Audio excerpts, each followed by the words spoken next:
Okay, welcome back, everyone. So it's really good seeing all of the three designs, very interesting model designs that we've been watching over the last couple of hours.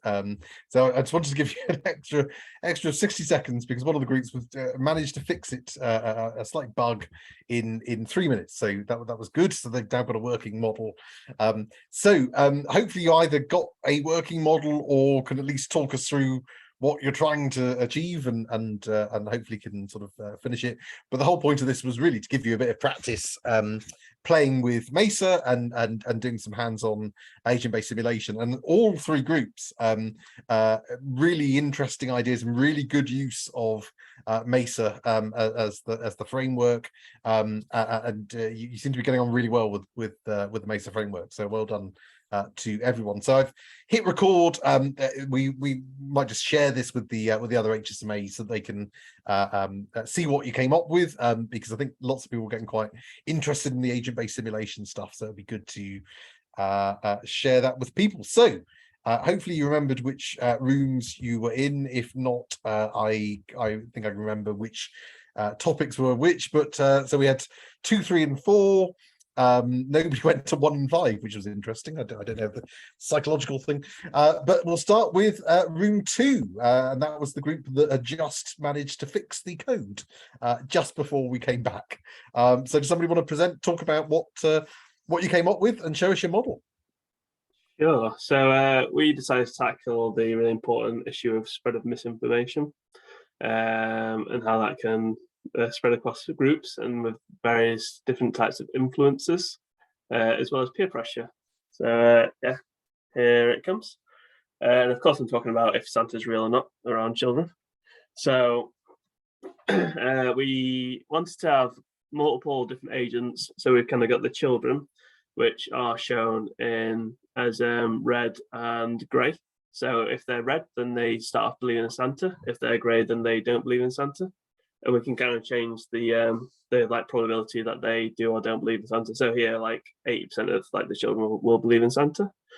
And then we also wanted to have an influencer agent. So for the influencers, we've got the siblings, the older siblings that like will stop the child from believing. So they'll tell them lies about Santa. And then there's the Santas that you will see in malls or like shopping centres. So the Santas are the green dots and the annoying older brothers and sisters are the black dots. So how it works, if you want to hit start, is so the children will move around while the influencers stay static. And if a child moves into an influencer, and it will be influenced, but the child has a level of Christmas spirit that is like randomly associated with it. So this influencer has to exceed that kind of skill check to do that. So that then works. And then we've also got a like a peer pressure system. So if there are more children in your cell that don't believe in Santa, then you also won't believe in Santa, or vice versa. So then there's that mechanic as well. And so they kind of keep on going through and changing influence and stuff like that. And on the sliders, we can kind of change the number of children, the number of influences, how many children start off as believing Santa, and how many influences are rotters or good Santas. So we can kind of change the split there as well. And that's the model. Fantastic, thank you. No, really interesting use that, a really nice extension and sort of manipulation of what you did with the disease model, but looking at the much more fundamental issue of Christmas spirit and how we can use that to promote. I love any model which essentially allows you to ask what if questions, such as what is the required level of Christmas spirit in order to maintain a belief in Santa. I think these are the important kinds of models that we need. So fantastic, really nice, and say a nice extension of the MESA stuff that we covered last week. So really good, fantastic, very festive too. Thank you very much. Cheers. Okay, so then we got group 3. So I think group 3 was the ambulance people, I believe.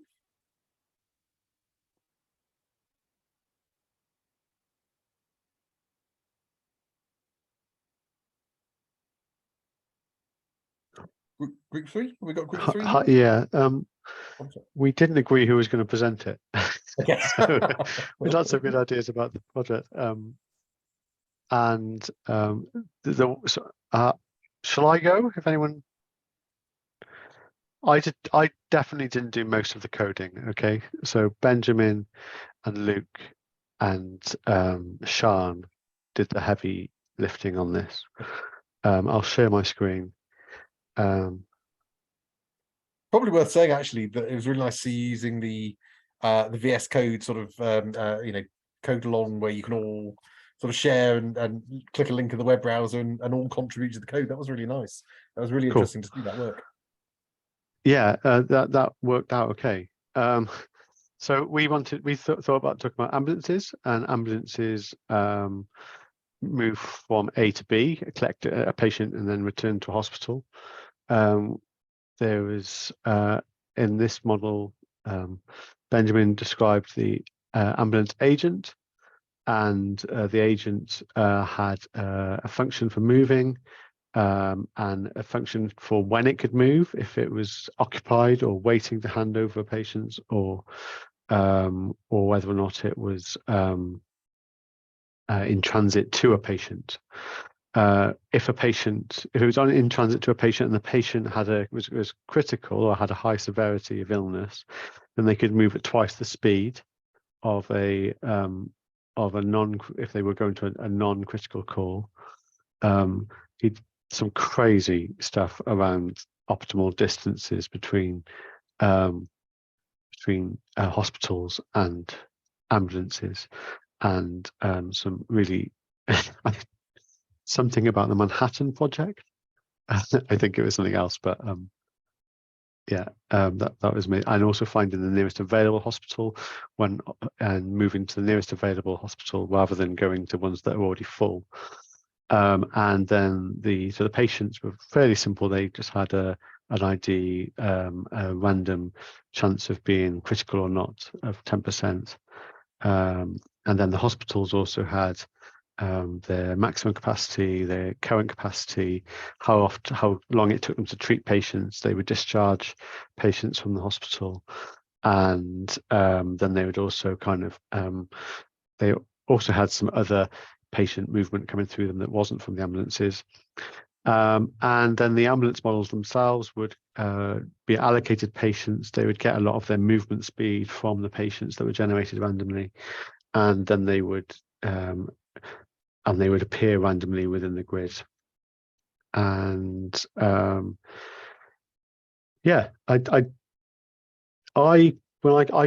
didn't get it running, but Benjamin, Luke, or Sean, did either of you get it running to demo it? Didn't get it running. I think there are just a few more bits that needed to be added for it to work. I think we're setting it up. We tried to go for quite a bit of functionality rather than going for a complete model in the end. But I think with a bit more work, it would get there. Yeah, I have to say it was incredibly ambitious, that model. I from the time that I first went in and heard the idea, I thought, well, that's really good, and then I sort of came back and it was huge. But this is really good. I mean, this is as I mentioned, my colleague Mike has been interested in doing a very similar kind of model with ambulances, but using kind of cross agent-based simulation and reinforcement learning, but exactly the same kind of principles that you were going into. So this in particular, this could make a really nice HSMA project. Actually, you could imagine this being really useful, and even potentially going into some of the reinforcement learning stuff, which we'll cover in February. We'd have sort of ambulances learning essentially what to do, and the courses taken that potentially then changing their behavior. But I think you've nicely demonstrated how much you could put into that, and get a lot out of that, and you can imagine that being a really useful model. So I definitely encourage you to sort of carry on with that, get it to a working state. But I think that could form the basis of a really nice model, actually. So yeah, fantastic, brilliant, thank you very much. Well, thanks to the team for letting me be a passenger. And then we've got our final group, so the group 4, which I believe was also Christmas themed. Hello, I'll be presenting this. I'll just have to get the laptop to share the screen. Just give me 1 second. I shrank everything we can down admire so your that hat in the I can meantime. see it. Yeah, this is a very old hat. I luckily still had it hiding in one of the drawers here.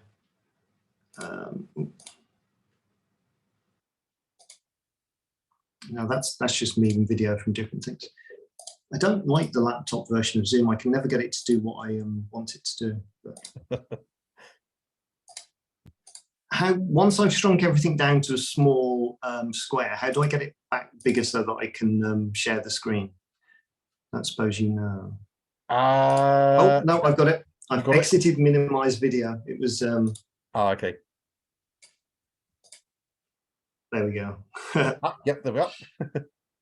So this is very, very familiar code, as say written by Dan/Santa in previous weeks, but we have modified it from being a negative disease to being happiness spread by the elves. So we have our happy elves spreading Christmas cheer dashboard here. Obviously, because we're in the sort of the higher levels, we can actually see the elves, but in theory, they're invisible. At the moment, the probability of secretly being an elf when you're a child is 10%. The red cells are the unhappy children, and the grey cells are neutral. So shrink that again and start the simulation. The happy little elves move about. Anybody that's in the cell with an elf goes into the happy pot and becomes happy for a period of time. The unhappy ones will still spread. In theory, they've just wiped themselves out quite quickly there. So we got rid of all of the unhappiness there in 35 days, which is not quite in time for Christmas, but that's a little bit faster than it has been on some of them because of the random number of elves you get. So you can, I mean, we could batch run this for multiple Christmases to see exactly how it panned out, but this is more normal. But the yellow line is just creeping ahead of the red line, and eventually, because the elves, any cell that they're in, anybody that's in the cell with them will become happy for the mean length of being happy, which is currently 21 days. But because unhappiness is also contagious, they can still spread. So that's still going off. We did have a period of time where the elves were not actually participating in the happiness and were just being observers, but we fixed that. So now the elves are actually interacting. But we've turned it off so the elves can neither be happy nor sad at the moment. But yeah, that's basically it. So it's sort of just an expansion of the basic agent-based stuff that we did in the lectures, but by adding in extra variables for sort of, after Dan sort of quite helpfully told us to change all the variable names so that we weren't getting quite so confused, it made more sense. But yeah, so yeah, that's what it is. Fantastic. Thank you very much. And I think that the moral of this story is the best way to spread Christmas cheer is to build an agent-based simulation using MESA. I think that's what we've concluded there. And I love your graphics as well. Really, really nice little elf images. It's such a nice demonstration of MESA's visualization, actually. Really, really nice implementation there. Fantastic, thank you. Okay, so 3 really good models there, but I'm going to hand over to Santa's helper, Elliot, who is going to judge and declare this Christmas winner. Yeah, look, once again, blown away by what people have come out with. I think honourable mention to Jason and the team. I also loved the sharing of the VS Code on a web interface. Maybe if there's any information you got about that, you could share that on the Slack channel, because I think, you know, a lot of people would benefit from that. It makes the whole interactive working so much easier, rather than one person shouting to transcribe who's trying to get code right and spelling and everything. So big tick for innovation, and I really like the idea. Unfortunately, you weren't able to kind of get to the end, but I've got to say the winners would be Group 4, so Rich and the team. I like the fact that you researched how to use a PNG file for an elf, adding in those extra things, thinking about, well, how long is happiness going to endure for? All those bells and whistles, and from the looks of it, it looked like it worked. And yeah, Group 4, well done. Fantastic. Well done, everyone. Well done, everyone. And to celebrate, let's get my hat to sing a song, if I can find the button. Is it going to work? Where's the button? There it is. No, that's not working. Have I turned it off? 2 seconds. Ah. This is why I find the batteries run out. I tested it earlier. Okay, let's go for it. Here we go. Now, what better prize could there be than a hat that is slightly annoying, wishing you Merry Christmas, barbecue, and with that, is there a better way to close the year and to wish you all a very, very Merry Christmas. Well done to everyone for all your hard work so far on HSMA. I said it the other day, it's absolutely amazing how much and how far you've come in such a short time, 2.5 months. In fact, 2.5 months ago, we were showing you how to print the words "Hello World," and you're now creating agent-based simulations of spreading Christmas cheer. So it's quite a way you've come. You'll have an extended break now over Christmas, and we look forward to seeing you the second half of January. When we come back, we'll be coming back to a training session in the morning, which I'll be taking you through on system dynamics, which you'll be pleased to hear is a nice light thing that doesn't require any Python. It's drag and drop. It's the one thing, well, one of 2 things that we do in the course that is not Python based. But a great way to build whole system models, and then a session in the afternoon from one of our guest lecturers talking about patient and public involvement in research. So have a fantastic Christmas, everyone. I hope you managed to get some rest over the festive period. Have a great relaxing time. If you can squeeze in the new year any practice on Python, it will help you when we come back. But for now, thank you, everyone, and I look forward to seeing you in 2023. Merry Christmas, everyone. Thanks, Dan. Thanks, Elliot. Thanks. Merry Christmas. Thank you. Merry Christmas.